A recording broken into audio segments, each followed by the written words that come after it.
내 안에 보좌의 능력이 내 안에 시공간의 조월이 내 안에 이삼치 살리는 빛이 임하길 기도합니다.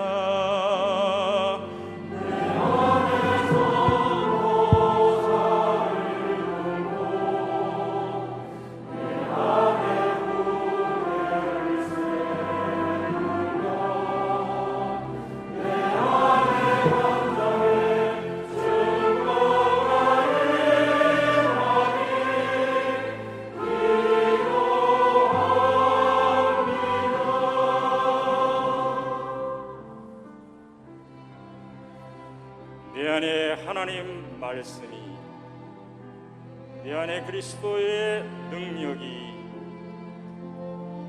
내 안에 성령의 역사가 임하길 기도합니다. 내 안에 보좌의 능력이, 내 안에 시공간의 초월이, 내 안에 237 살리는 빛이 임하길 기도합니다. 내 안에 전도자를 돕고 내 안에 후대를 세우며 내 안에 현장의 증거가 임하길 기도합니다.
박수로 하나님께 드리겠습니다. 하나님 말씀 여호수아서 11장입니다.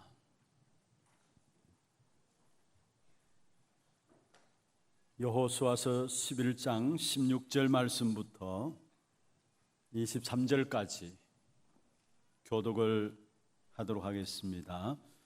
여호수아가 이같이 그 온 땅 곧 산지와 온 네겝과 고센 온 땅과 평지와 아르바와 이스라엘 산지와 평지를 점령하였으니 곧 세일로 올라가는 한락산에서부터 헤르몬산 아래 레바논 골짜기의 바알갓까지라.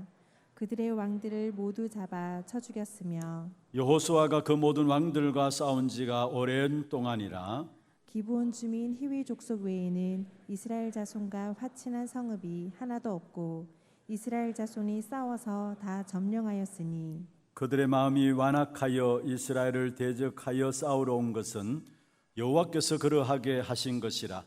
그들을 진멸하여 바치게 하여 은혜를 입지 못하게 하시고 여호와께서 모세에게 명령하신 대로 그들을 멸하려 하심이었더라. 그때 여호수아가 가서 산지와 헤브론과 드빌과 아납과 유다 온 산지와 이스라엘의 온 산지에서 아낙 사람들을 멸절하고 그가 또 그들의 성읍들을 진멸하여 바쳤으므로 이스라엘 자손의 땅에는 아낙 사람들이 하나도 남지 아니하였고 가사와 가드와 아스도데만 남았더라. 이와 같이 여호수아가 여호와께서 모세에게 말씀하신 대로 그 온 땅을 점령하여 이스라엘 지파의 구분에 따라 기업으로 주매 그 땅이 전쟁이 그쳤더라. 아멘. 축복을 선포하겠습니다. 평안하십시오. 당신은 세계살릴 선교사입니다.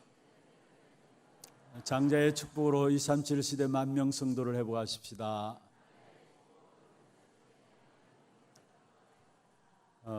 오늘 이 한날 사람의 소리 듣지 마시고요. 또 세상의 소리에 익숙했던 우리의 마음들도 정리하시고 우리 마음에 하나님의 언약이 담겨지는 시간들 되기를 바랍니다. 하나님의 음성만이 여러분에 들려지는 그런 축복의 시간들 되기를 주의 이름으로 축원합니다. 하나님이 우리를 향한 절대 계획이 있습니다. 그것은 바로 저와 여러분을 통해서 세상을 살리고 237 나라를 정복하는 것입니다. 이 하나님의 절대 계획을 놓고 우리를 부르셨는데 이것은 우리의 힘으로 감당할 수 없기 때문에 하나님께서 우리에게 복음을 주신 것입니다. 그 복음은 무엇일까요? 바로 그리스도가 복음인 것입니다.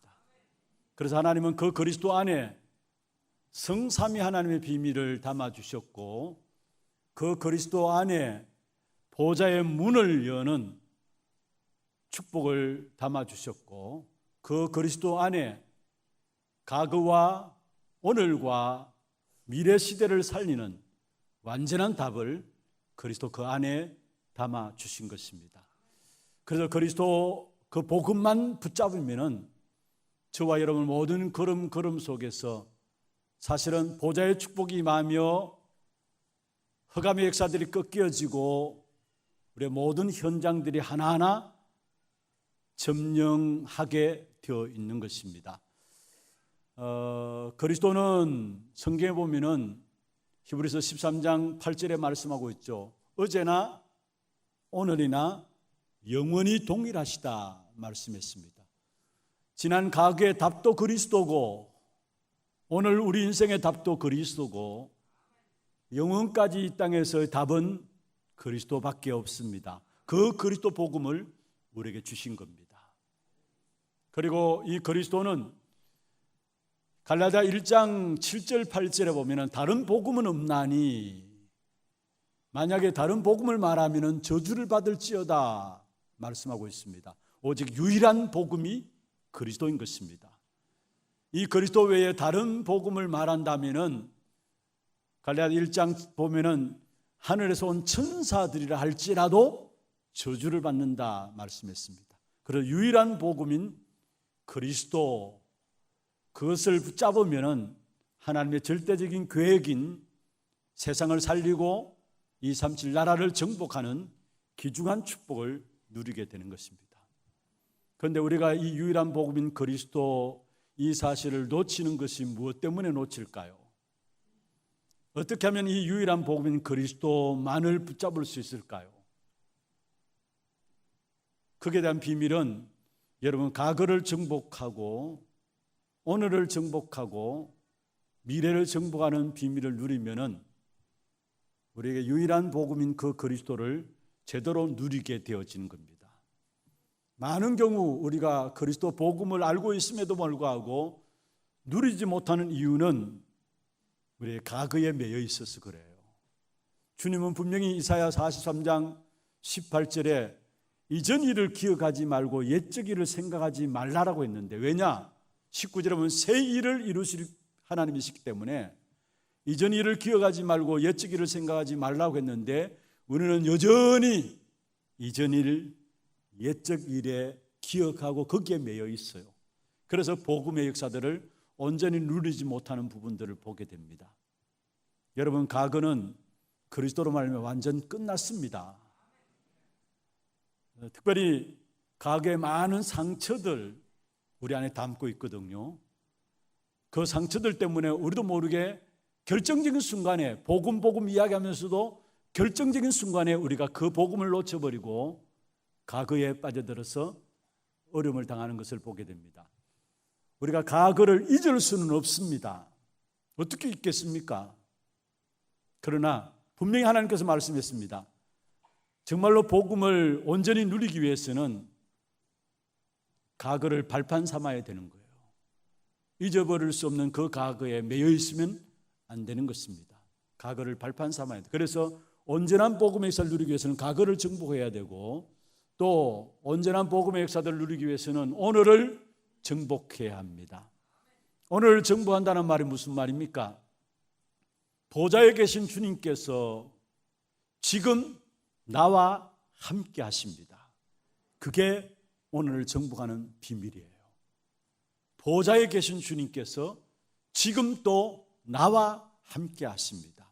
그래서 현실의 문제들, 어려운 상황들, 지금의 갈등들 상관없어요. 왜냐? 지금 나와 함께 하시는 그분이 보좌에 계신 주님이시기 때문에, 정말로 이 보좌에 계신 주님이 함께 하시는 사실들을 누림으로 말하면 오늘을 정복하는 축복이 있기를 주의 이름으로 축원합니다. 그리고 갈수록 미래는 어려워지게 돼요. 이미 성경에 예언했습니다. 힘들고 어려운 시대가 옵니다.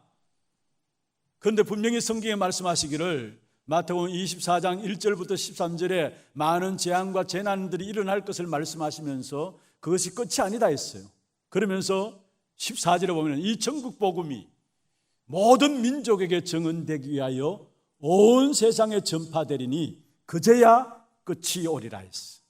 하나님은 전도 중심으로 해서 모든 역사를 움직이고 계시기 때문에, 그렇다면 미래의 어렵고 힘든 시대를 살릴 수 있는, 정복할 수 있는 답이 있다면 저와 여러분이 전도자로 서는 것입니다. 그게 미래를 정복하는 답이에요. 그래서 정말로 오늘을 정복하고, 과거를 정복하고, 오늘을 정복하고 미래를 정복하게 되면 결국은 저와 여러분은 남은 자의 길을 가게 되는 겁니다.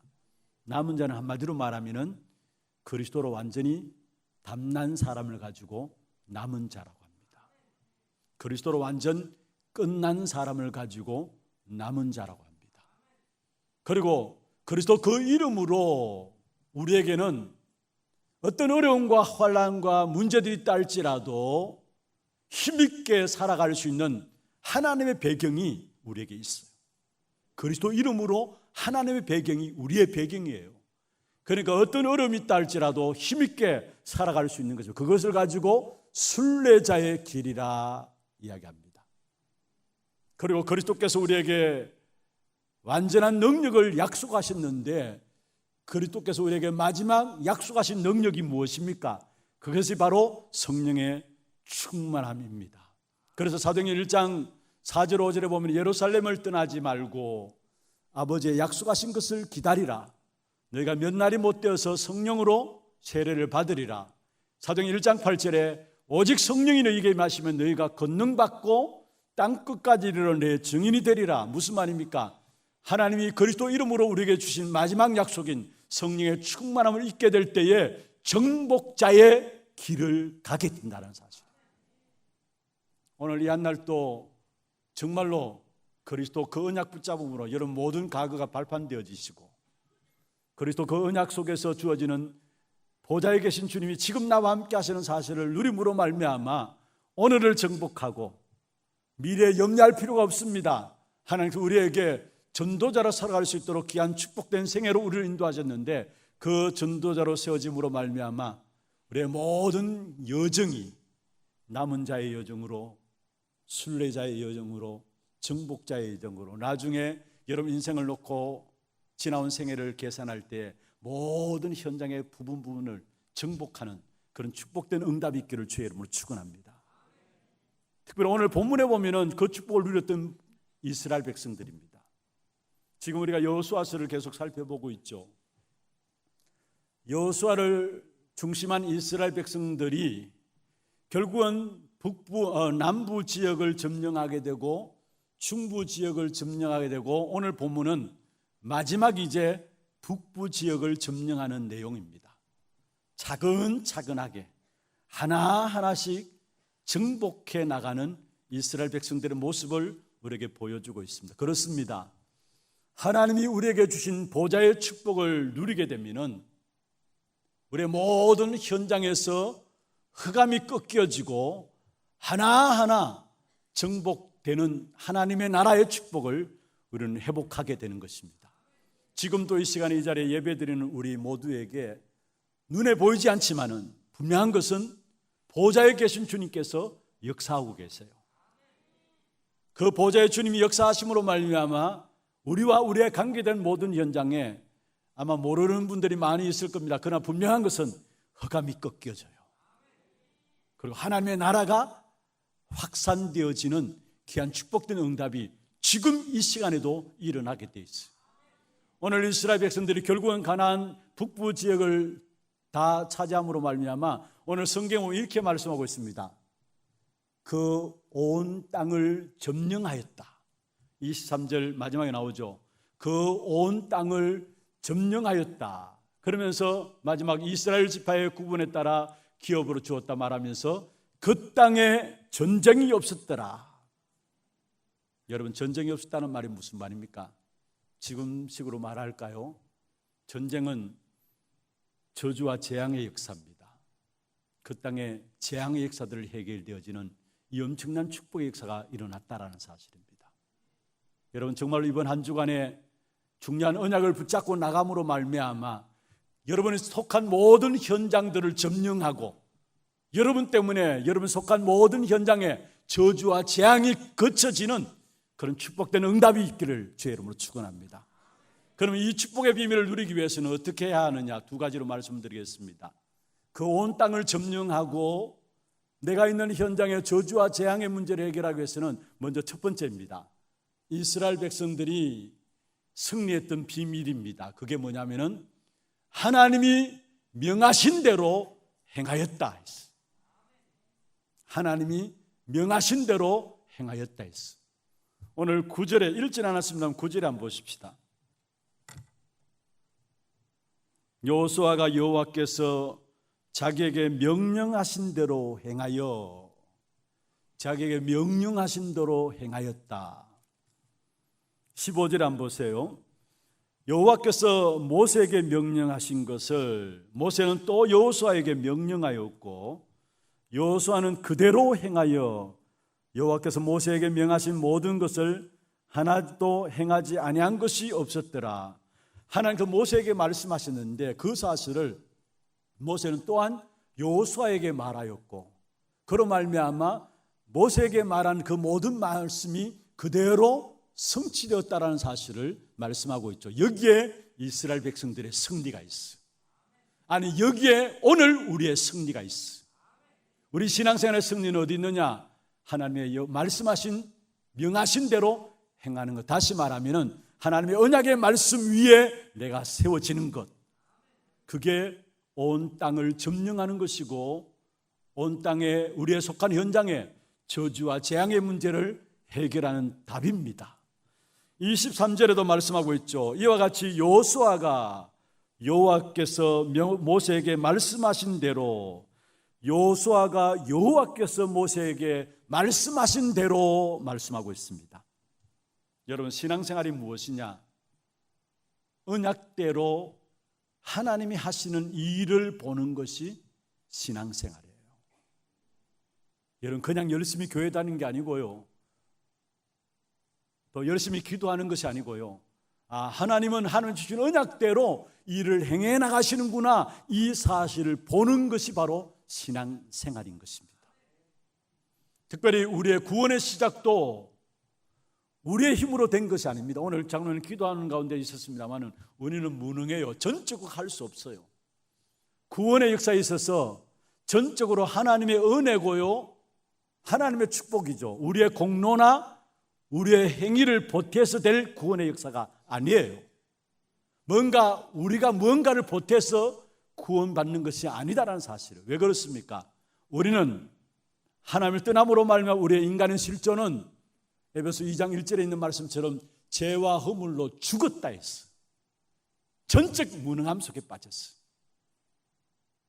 이걸 칼빈이 성경 전체를 5가지 기둥을 가지고 보았는데요, 우리가 이미 말씀들 많이 들어서 아신 분은 아시겠습니다만은 성경 전체를 5가지 기준으로 보았는데 그 5가지를 생각하면 생각할수록 정말 너무나 잘 봤고요, 이게 복음이구나라는 것을 깨닫게 돼요. 먼저는 뭡니까? 첫 번째로 인간은 전적으로 타락했다라는 거, 완전 부패했다라는 거. 그렇습니다.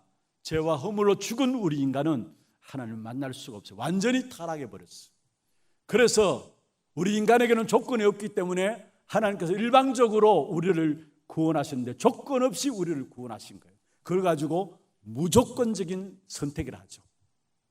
전적인 타락과 함께 절대 불가능한 우리의 인생에게 하나님이 찾아오셔서 무조건적으로 저와 여러분 한 사람 한 사람을 부르신 것입니다. 그리고 한 사람 한 사람 부르셔서 하나님께서 은혜를 주시는데 그 은혜를 주시는 그 은혜는 아무도 막을 수가 없는 것입니다. 그리고 그 은혜를 주시면서 우리에게 있는 모든 죄를, 선택받은 백성들의 모든 죄를 용서하시고 그 선택받은 백성들을 하나님 끝까지 완벽하게 지키시고 보호하시며 승리토록 하시는 것입니다. 그걸 가지고 성도의 견인이라 하죠. 이 5가지, 이게 성경 전체를 놓고 칼빈이 본 기둥입니다. 그런데 한번 보세요. 정확한 복음에 대한 설명이에요. 우리 인간은 완전히 죽었다라는 거, 전적으로 부패했다라는 거. 그게 조건 없이 우리의 공로가 필요 없지 않아요. 우리의 행위가 필요치 않아요. 우리가 뭔가를 잘해서 구원의 역사를 보탤 수 있습니까? 아니에요. 조건 없이 하나님이 그리스도로만 우리를 선택하시고 부르시고 우리에게 은혜를 주시고 그 은혜 가운데 죄사함을 받게 하시고 은혜로 선택받은 한 사람 한 사람을 여러분 천국 가는 그날까지 끝까지 지키고 보호하시게 돼 있어요. 이 축복 가운데 들을 수 있는 것이 바로 구원이라는 겁니다. 이 어마어마한 축복을 우리가 받은 겁니다. 이것이 완전한 것이죠. 그래서 그걸 그대로 믿고 그 축복을 누리기만 하면 되는 것입니다. 우리가 무엇을 할 필요가 없어요. 이 안에 모든 것 다 있기 때문에 그대로 내게 아멘으로 하고 그 사실을 누리기만 하면 되는 것입니다. 다시 말하면 하나님의 명령하신 대로만 나아가면 된다는 말입니다. 내 생각이 필요 없습니다. 내 계획이 필요 없습니다. 왜냐? 그 하나님 나와 함께 임마누엘 하시기 때문에. 내 야망이 필요 없습니다. 내 뜻대로 살아가는 것이 아니고요, 우리는 하나님의 말씀대로, 오늘 본문에 모세가 여호와께서 모세에게 말씀하시고 모세가 여호수아에게 명하고, 무슨 말입니까? 하나님의 언약 따라서 하나님 말씀하신 바대로 나아가면 됩니다. 그러면 그 언약의 성취를 보고 나아가는 것이 바로 하나님이 언약대로 일하고 계시구나, 그 사실을 보면서 나아가는 것이 바로 신앙생활이요, 그 사실을 보면 볼수록 참된 평안함과 안식들이 우리 마음에 찾아오게 되는 것입니다.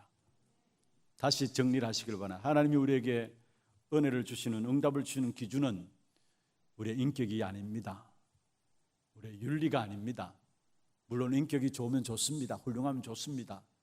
또 윤리적으로 도덕적으로 살아가는 것, 물론 그렇게 살아가야죠. 그러나 그것 때문에 하나님께서 우리에게 응답하시는 것이 아니라는 사실, 철저하게 언약 때문에 하나님 우리를 자녀 삼으시고 오늘 또 그 언약하신 바대로 우리를 축복하시고 언약하신 바대로 우리에게 모든 응답들을 쏟아 부어주시는 것입니다. 그러면 하나님께서 언약하신 바대로 모든 응답을 쏟아주시는 그 언약의 기준이 뭐냐? 그 언약의 내용이 뭐냐? 구약시대에는 메시아와 함께 가나안 정복입니다. 그게 구약시대 언약의 내용이에요. 신약 시대는 무엇입니까? 그리스도와 함께 세계복음화입니다. 여러분, 메시아는 그리스도를 말하고요, 가나안 정복은 세계복음화를 말하고 있죠. 이 언약을 붙잡은 사람에게는 최악의 상황 속에서도 하나님이 지키시고 보호하시며 실패치 않는 인생을 살아가게 하시는 겁니다. 이 언약을 붙잡은 사람들, 대표적으로 구약의 믿음의 선진들을 쭉 신약에 설명해 놓은 한 장의 성경이 있습니다. 그게 어디입니까? 히브리서 11장입니다.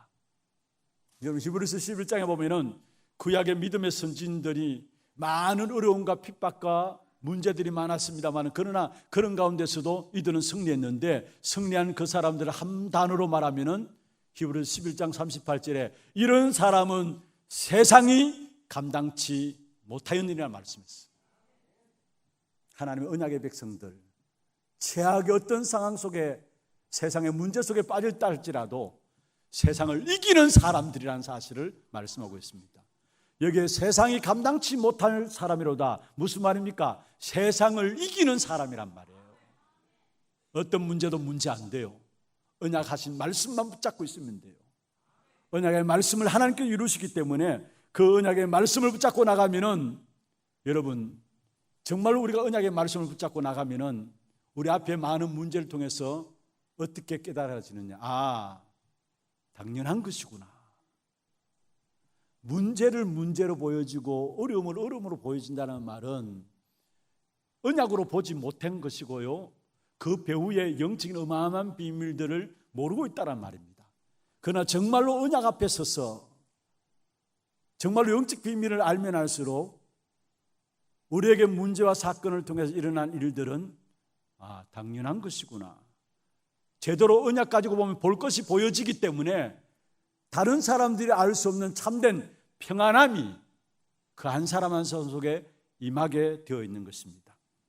특별히 우리가 언약을 붙잡고 나가게 될 때 하나님의 일하심이 보여지는데, 어떻게 일하심이 보여지느냐? 주신 언약대로, 말씀대로 하나님이 행하고 계시구나, 이 사실이 보여지고, 그러면은 말씀대로 언약하신 바대로 행하고 계시는 사실이 보여지니까 우리의 모든 것을 맡길 수 있는 거죠. 문제는 이 사실이 안 보여지니까 내가 알아서 하려고 해요. 어떤 면에서 우리가 신앙생활을 하면 하나님께 모든 걸 맡기는 것인데, 언약하신 바대로 이루시는 하나님의 일하심이 안 보여지니까 내 열심으로, 내 애씀으로, 내 수고로 살아가야 돼요. 그러면은 물론 해결되는 것도 있습니다만은, 그러나 내 열심으로, 내 노력으로 해결하려고 하기 때문에 거기에 따라서 나오는 것이 뭡니까? 염려가 나오고요, 거기에 따라서 나오는 게 대책이 나오고요, 잘 되면 다행인데 안 되니까 낙심이 일어나고요. 그리고 신앙생활 하면, 그렇게 신앙생활을 하면 할수록 계속해서 오는 것이 뭡니까? 신앙생활 속에서 오는 것이 갈등들이 계속 오는 것입니다. 한마디로 말하면 종교 생활하는 사람들의 특징이 그래요. 그래서 마태복음 11장 28절에 보면 수고하고 무거운 짐진 자들아 다 내게로 오라. 이거는 불신자에게 하신 말씀이 아니라 사실은 그 본문을 보면은 바리새인들, 예수를 믿지 않는 종교인들을 향해서 말씀한 거예요. 수고하고 무거운 짐진 자들아, 왜 하나님께 맡기면 되는데 안 맡기고 네가 하려고 하느냐? 그래서 수고하고 무거운 짐을 지고 날마다 살아가는 것이 아니냐? 그렇잖아. 염려하고 갈등하고 대책 세우고 낙심하고, 그리고 수고하고 무거운 짐을 지고 계속 살아갑니다. 왜? 하나님의 일하심이 안 보여지니까. 하나님 일하시는데, 말씀을 통해서 일하시는데 그게 안 보여지니까. 여러분, 오늘 이 시간에 우리 하나님의 성도들 정말로 그 온 땅을 정복하고 여러분 있는 현장의 저주와 재앙의 역사를 해결하는 귀중한 사람들로 세워지기 위해서는 하나님의 언약하신 말씀대로 이루어지는, 하나님 명하신 대로 행하는 그 역사를 붙잡기를 바랍니다. 그것만 붙잡으면 돼요. 왜냐? 민수기 23장 19절에 말씀하고 있습니다. 하나님은 사람이 아니시니까 거짓말하지 아니해야 한다. 인생이 아니시니까 후회가 없으시다. 어찌 그 말씀하신 바를 행하지 아니하시며 그 말씀을 실행하지 아니하시라 했어요. 분명히 하나님 말씀하신 바를 행하신다는 말이에요. 실행한다는 말이에요. 그러니까 그 말씀을 붙잡으면 돼요. 하나님은 우리 인생을 주관하시고 우리에게 말씀을 주시고 우리 인생의 주인 되셔서 그 말씀대로 이루어 가시는 그 사실을 보는 것, 그러면은 주님께 모든 걸 맡기게 돼요. 정말 여러분이 갖고 있지 말고 이런 문제를 주님께 맡기시길 바랍니다. 그게 신앙생활이에요. 갈라디아 2장 20절에 말씀하고 있죠. 내가 그리스도와 함께 십자가에 못 박힌 바 되었나니 그런즉 이제는 내가 사는 것이 아니요 내 안에 그리스도께서 사시는 것이라. 여러분, 나는 멸망받아야 될 나는, 창세기 3장 문제 속에 여전히 살아가야 될 나는 십자가에 못 박혔습니다. 그리스도로 말미암아 나의 모든 창세기 3장 멸망 당할 수밖에 없는 모든 문제는 다 십자가에 못 박혔습니다. 지금 내 안에 사시는 이는 그리스도입니다. 그는 그리스도께서 내게 사시도록 주님께 모든 걸 맡기시기를 바랍니다. 그렇지 않으면 끝까지 내가 책임져야 되고 내가 애써서 노력해야 되고, 그러니까 수고하고 무거운 짐들을 지는 것입니다. 그리스도께 맡기게 될 때 그리스도께서 우리에게 말씀을 주시고 말씀대로 인도하시고 말씀대로 행해 가시면서 능력 가운데 우리의 삶을 살 수 있도록 축복해 주실 것입니다. 이사야 40장 8절에 말씀하고 있죠. 풀은 마르고 꽃은 시들지만은 나 여호와의 말씀은 영영이 서리라 하라. 이 땅의 모든 것도 시들고 마르는 겁니다. 그러나 여호와의 말씀만이 영원한 것입니다. 마태복음 5장 18절에는 이 말씀은 일쯤일획도 하나도 땅에 떨어지지 않고 반드시 성취된다고 했어요. 오늘 우리가 마음에 담아야 합니다. 세상 이런저런 많은 소리들을 우리가 마음에 담지 말고요, 사람들의 말들, 물론 훌륭한 말들, 좋은 말들 많습니다. 그러나 그 사람들의 말들을 마음에 담지 말고요, 하나님의 언약의 말씀만이 여러분 마음에 담겨지기를 바랍니다. 그럼 하나님께서 그 말씀하신 대로 역사하시게 되어 있어요. 특별히 성경 전체를 통해 한번 보십시오. 언약에 대한 내용들이 그대로 성취되었다는 사실을 우리에게 말씀하고 있는데요, 창세기 1장 27절에 하나님께서 우리에게 주신 축복이 하나님의 형상으로 우리를 만드셨다 했어요. 여기 하나님의 형상으로 만드셨다는 말은 하나님과의 언약적인 관계 속에 있는 나라는 거예요. 하나님과의 생명 관계 속에 있는 나라는 거예요. 다시 말해 하나님이 임마누엘이라는 존재가 바로 나라는 거예요. 그게 하나님의 형상입니다. 그 하나님의 함께 하시는 임마누엘의 축복의 비밀을 누리게 될 때에 28절에 보면 생육하고 번성하고 땅에 충만하고 땅을 정복하고 다스리는 세계복음화의 축복이 누려지게 되어 있어요. 그래서 창세기 1장 27절 28절은 무슨 말이냐? 바로 임마누엘과 세계복음화입니다. 그 언약을 말하고 있는 거예요. 그러면서 하나님께서 우리 인간에게 그 언약을 계속 누릴 수 있도록 행위 언약을 하나 주셨는데 그게 창세기 2장 17절입니다. 임마누엘과 세계복음화를 계속 누릴 수 있도록 주신 언약이에요. 그걸 다른 말로 하면 행위 언약을 하는데 창세기 2장 17절이 뭡니까? 선악을 알게 하는 나무의 실과를 따먹지 말라. 먹는 날에는 반드시 죽으리라. 무슨 말입니까? 언약 관계가 끼어지면 안 된다는 말이에요. 단순히 이것 해라 저것 해라 그게 아니에요.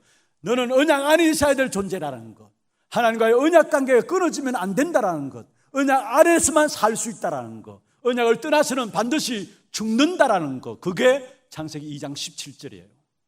그런데 불행하게도 이 언약이 깨어진 사건이 일어났습니다. 그게 바로 창세기 4장이죠.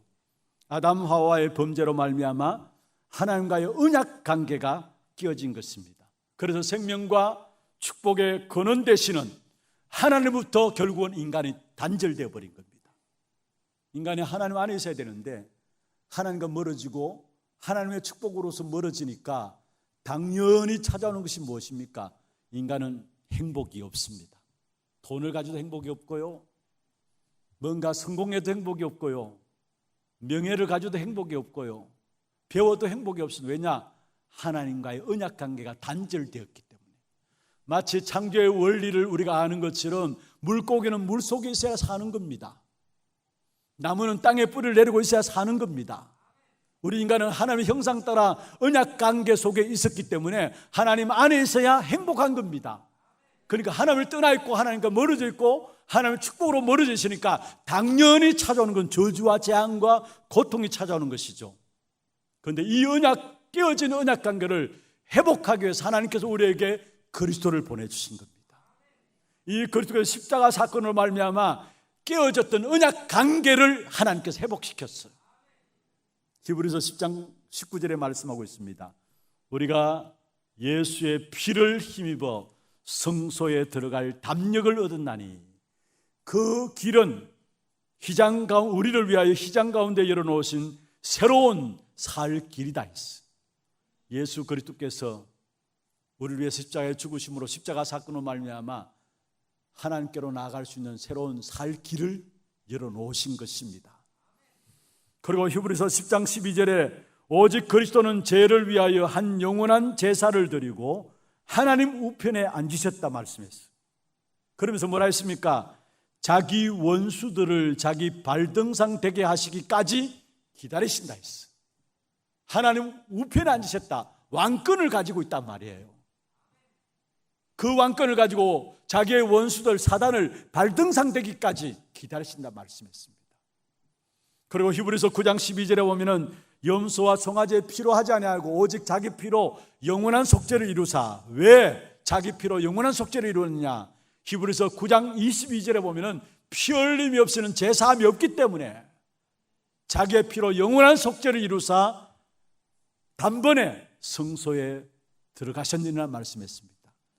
참된 선지자로 새로운 살 길을 여시고 십자가에서 참된 왕으로 자기의 원수들을 발등상 되게 하고 참된 제사장으로 자기의 피로 영원한 속죄를 이루사 말씀했습니다. 이 그리스도께서 깨어진 하나님과의 언약 관계를 회복하신 것입니다. 그렇다면 우리는 할 일이 뭐냐? 그리스도만 회복되어진 이 언약 관계를 누리기만 하면 됩니다. 이 언약 관계를 누리는 것을 가지고 성령 충만이라 이야기하고요, 이 언약 관계를 누림으로 성령 충만 받게 되면은 여러분 주변의 모든 현장에 흑암이 하나하나 꺾여지면서 하나님의 나라가 점점 확산되게 돼 있어요. 그래서 결국은 그 온 땅을 점령하는 축복이 이루어지게 돼 있는 것입니다. 중요한 것은 하나님의 언약만 담으면 돼요. 왜냐? 하나님은 언약 주시고 그 언약을 이루어 가시기 때문에 예수 그리스도를 보내신 것도 언약 관계를 회복하기 위해서. 오늘 본문에 보면은 그 온 땅을 점령하였다. 그 땅에 전쟁이 그쳤더라. 여러분 이거는 이미 창세기 15장에 예언된 하나님의 약속이었어요. 짐승 사이로 횃불을 지나가면서 횃불 언약이라 하는데 이미 이스라엘 백성들에게 애굽의 400년 동안에 노예살이 할 것과 거기에서 나오게 될 것, 나오게 될 때 4대 만의 자녀들이 나오게 되고 나오게 될 때 많은 재물을 가지고 나올 것이다. 다 예언했어요. 그리고 9절부터 쭉 보시면은 마지막 가나안 땅까지 너희들의 땅이 될 것이다 예언했어요. 창세기 15장에 이미 아브라함에게 예언하신 부분들이 오늘 여기에 그 온 땅이 점령되었고 그 땅에 전쟁이 거쳤더라. 그 예언이 그대로 성취된 것입니다. 그렇다면은 저와 여러분 신앙생활에 어렵고 힘든 것이 아닙니다. 애 쓰고 몸 부딪히는 거 물론 있어야 되겠죠. 그게 아니에요, 여러분. 정말로 마음에 하나님의 언약만 마음에 담으면 돼요. 하나님의 언약만 마음에 담으면 그 언약의 역사를 하나님께서 이루어 가십니다. 하나님은 언약 앞에는 꼼짝 못하신 하나님입니다. 과거에도 언약대로 역사하셨고 오늘 또 언약대로 이루어 가시고 미래도 언약대로 이루실 것입니다. 그렇다면 저와 여러분 마음속에 정말로 오늘 본문에 이스라엘 백성들이 승리했던 비밀인 하나님이 명하신 대로 행하였다. 여러분 정말로 언약이 여러분 마음에 담겨지는 그런 축복된 응답이 있기를 주의 이름으로 축원합니다. 그러면 두 번째입니다. 그들이 그 온 땅을 점령하고 그 온 땅의 전쟁이 그치게 하는 저주와 재앙을 해결하는 중요한 답입니다. 하나님의 주권을 믿는 믿음. 오늘 20절에 보십시오. 그들의 마음이 완악하여 이스라엘을 대적하여 싸우러 온 것은 여호와께서 그리하게 하신 것이라. 여호와께서 그리하게 하신 것이라. 사실은 가나안에 있는 적군들이 그들의 마음들이 저 이스라엘 백성들을 쳐부숴야 되겠다, 그 마음을 가지고 이스라엘 백성들을 공격해 왔어요. 그런데 그런 마음을 누가 심어줬느냐? 오늘 여호와께서 그러게 하신 것이다. 하나님의 주권이에요. 여러분 잘 아시죠? 이스라엘 백성들이 애굽에 400년 동안에 노예로 있다가 출애굽했어요. 모세로 말미암아 빠져나옵니다. 그런데 하나님께서는 모세에게 내 백성 이스라엘 백성들을 출애굽시키라 명령하셨는데, 그렇다면 우리의 생각으로는 하나님께 길을 여셔야 되잖아요. 백성들을 데리고 나오는데 성경에 보면 늘 반복되어지는 단어가 있습니다. 여호와께서 바로의 마음을 강팍케 하심으로. 아니, 빠져나오는데 바로의 마음이 강팍케 하셔서 바로가 또 다시 추격해 와서 또 이스라엘 백성들을 4번 그렇게 합니다. 무슨 말입니까? 우리의 모든 일들과 모든 어려운 상황들과 모든 문제들, 물질적인 문제들, 위기의 모든 문제들도 결국 하나님의 주권 속에 이루어진다라는 거예요.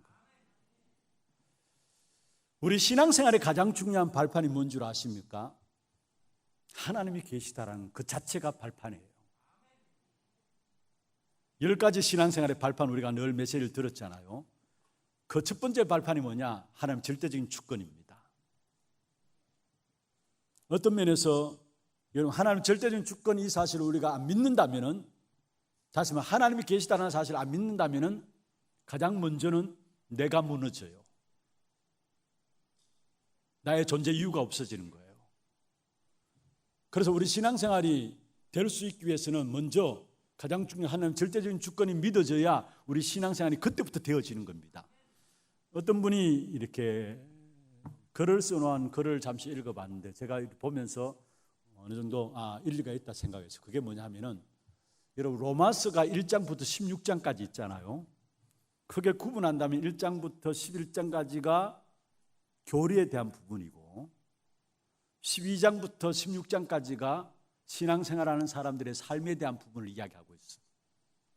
그런데 거기에 11장 마지막 36절에 보면은 모든 게 주에게서 나오고 주로 말미암고 주께로 돌아간다. 그래서 주님께 모든 영광을 돌린다. 주에게로 나오고 주로 말미암고 주께로 돌아간다. 하나님의 절대적인 주권이죠. 그러면서 12장 1절에 중요한 말씀을, 너희 몸을 하나님 기뻐하시는 산 제사로 드리라. 그러면서 12장 2절에 보면 그러므로 이 세대를 본받지 말고 삶에 대한 부분을 이야기하고 있습니다. 우리 아무리 신앙생활을 한다 할지라도 하나님의 주권에 대해서 믿지 않는다면은, 아니 안 믿어진다면은 신앙생활이 안 되는 겁니다. 그래서 신앙생활의 가장 중요한 발판이 뭐냐? 하나님이 살아계시다는 거. 이게 우리에게 발판 중의 발판이에요. 하나님이 살아계신데 그 하나님이 우리의 모든 것들을 진행해 나가신다는 거. 오늘 본문에 여호와께서 그러하게 하신 것이 다 있어요. 아니 대적의 마음을 부추겨 가지고 이스라엘 백성들 공격, 자기 택한 백성 이스라엘 백성들을 공격하게 한 것이 그냥이 아니라 여호와께서 그렇게 하신 것이라 말했어요.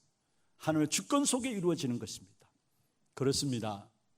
우리에게 일어나는 모든 좋은 일, 안 좋은 일, 이런저런 많은 일들, 그 모든 것이 철저하게 하나님의 주권 속에 이루어짐을 알게 될 때에 정말 우리 마음에 평안이 찾아오게 돼 있어요. 얼마나 어렵고 힘든 세상 속에 살아가고 있습니까? 날마다 불안할 수밖에 없고 염려할 수밖에 없는 세상 속에 살아가고 있습니다. 그렇다면 우리가 진짜 우리 신앙생활에 하나님 절대적인 주권이 믿어지지 않는다면 그렇게 살아가야 합니다. 늘 염려 가운데, 불안한 가운데. 세상은 엄청나게 발전하는데 그 발전할수록 우리는 그 앞에 서면 설수록 불안하고 염려가 가득한 삶을 살아갈 수밖에 없어요. 그는 하나님의 주권을 가지고 문제를 보면은 문제가 달라집니다. 여러분, 우리에게 하나님의 주권을 가지고 지금 여러분이 시험이라고 생각하는 것 보면은 시험에 대한 답이 달라져요. 분명한 것은 악한 사단도 우리를 시험을 주고 문제를 가져옵니다.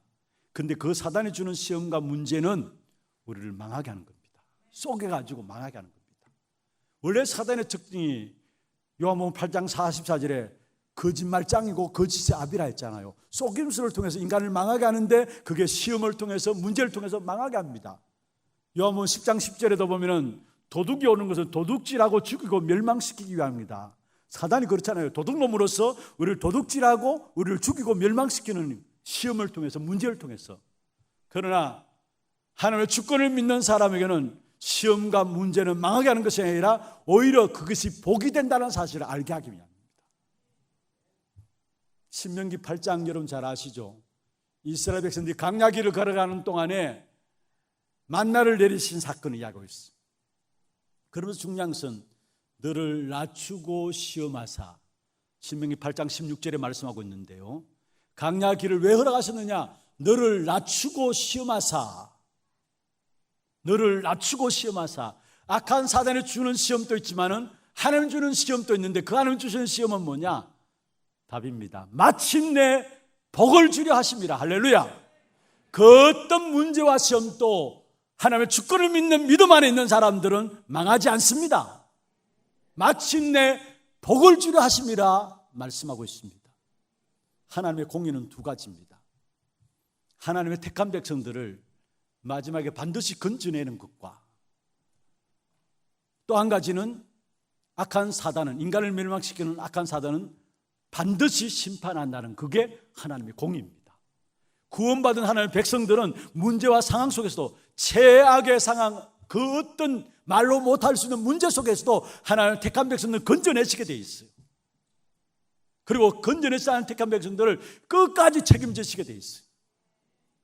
그러나 미안합니다마는 하나님의 선택하심을 잊지 못한 자에게는 악한 사단은 반드시 심판해요. 다시 말해 불신자들은 반드시 심판받게 돼 있어요. 그래서 오늘 여러분이 하나님의 주권 속에 있는 여러분이라면 여러분의 문제를 보는 눈이 달라지기를 바랍니다. 그걸 하나님이 허락하신 거예요. 신앙생활하는 사람들 왜 이렇게 많은 문제가 있을까? 그런 이야기하는 분들 있잖아요. 아니 예수 믿는다고 했는데 잘 된다고 했는데 왜 이렇게 문제들이 늘 있을까? 여러분 이렇게 생각하시면 됩니다. 문제가 없다면은 응답이 없다라고도 보면 됩니다. 하나님의 주권을 믿는 믿음의 사람들은 그 문제를 통해 기도하게 됩니다. 그리고 그 문제가 있으면 있을수록 기도해서 하나님 주시는 응답들을 보면서 영권을 회복하게 돼 있어요. 그래서 문제가 없다? 그게 과연 올바른 신앙생활일까? 아닙니다. 하나님 택한 백성들에게 문제를 주어주고 그걸 통해서 세상을 이길 수 있는 영적인 힘을 회복하는 것입니다. 가정의 문제들 있잖아요. 결혼해 하면서 가정을 이룬 가정들도 문제 있을 수 있습니다. 혼자 살 때는 그리스도 하면서 살아왔는데 결혼하고 나니까 같이 늘 보고 부딪히게 보니까 뭔가 다른 부분이 보입니다. 그게 문제입니까? 문제가 아니에요. 사실은 그걸 보면서 많은 가정들이 무너지고 있는데 정말로 그리스도 언약 붙잡고 집중해서 주님 주시는 은혜를 입어가지고 무너지는 가정을 살리라고 먼저 남편을 통해서 아내를 통해서 보여주시는 겁니다. 그게 어떻게 문제가 될 수 있습니까? 아무것도 문제될 수 없어요. 그래서 정말 우리가 믿어야 될 부분들이 있다면 하나님의 절대적인 주권을 믿는 믿음이에요. 요셉은 창세기 45장 1절에서 5절에 보면은 형제들한테 내가 요셉입니다 이야기를 했어. 그리고 당신들이 나를 애굽에 판 요셉입니다 했어. 얼마나 겁났겠습니까? 형제들이 죽은 줄 알았는데 총리가 딱 돼가지고 요셉이라고 자기 자신을 밝히니까, 그러면서 45장 5절에 당신들이 나를 이곳에 팔았기 때문에 내가 이곳에 온 것이 아닙니다. 하나님이 당신들의 생명을 구원하시기 위해서 나를 당신들 앞서 보내셨습니다. 누가 했다고요? 하나님. 45장 8절에도 말씀하고 있습니다. 나를 이리로 보낸 이는 당신들이 아니요 하나님이시다 했어요. 하나님이 나를 당신들 앞에서 보내셨다 했어요. 무슨 말입니까? 전혀 원망하지 않았어요. 왜냐? 하나님의 절대적인 주권을 믿고 있었기 때문에. 사무엘하 16장에 보면은 다윗이 자기 아들 압살롬의 반역을 피해서 도망하게 됩니다. 도망가는 것도 억울한 일인데 거기에 시므이라는 사람이 나와가지고 도망가는 다윗을 향해서 막 저주를 퍼부어요. 이 피 흘린 자여 피 흘린 자여 저주를 퍼붓습니다. 그때 다윗 곁에 있던 아비새라는 장군이 다윗에게 내가 당장 죽은 개 같은 저놈을 가서 목젖 내겠습니다. 그때 다윗은 뭘 한 줄 아십니까? 가만두어라. 하나님께서 저로 말미암아 저주케 하신 것이 아니냐. 하나님이 저에게 다윗을 저주하라 하신 것이 아니냐. 하나님의 절대적인 주권을 믿는 믿음. 여러분, 그 어떤 어려움과 문제 속에도 절대적인 주권을 믿는 믿음이 있으면 참된 평안함이 우리에게 찾아오게 됩니다. 가정에 문제들이 있습니까? 가문에 문제들이 있습니까? 사업에 문제들이 있습니까? 하나님의 절대적인 주권을 믿는 믿음 가운데서 참 평안과 자유함을 누리게 되기를 주의 이름으로 축원합니다. 말씀을 맺겠습니다. 여러분, 우리가 보아야 될 것은 하나님이 언약하신 바대로 이루어 가신다는 사실을 보는 눈. 지금 또 우리의 모든 걸음걸음에 정확하게 하나님은 언약하신 바대로 이루어 가십니다. 그 사실을 붙잡고 조금만 하나님의 절대적인 주권을 믿는 믿음 속에 서게 되면은 우리 주변의 모든 부분들 하나하나 점령되게 돼 있어요. 그 온 땅을 점령하고 조그만 주권 속에서 나가게 되면은 여러분 현장에 그 땅에 전쟁이 거쳤더라. 여러분 때문에 재앙의 역사가 거쳐질 줄을 믿습니다. 이번 한 주간 이 축복의 언약의 말씀을 붙잡고 이런 모든 현장에서 여러분 저주와 재앙의 문제를 해결하는 축복된 정인들로 세워지기를 주의 이름으로 축원합니다.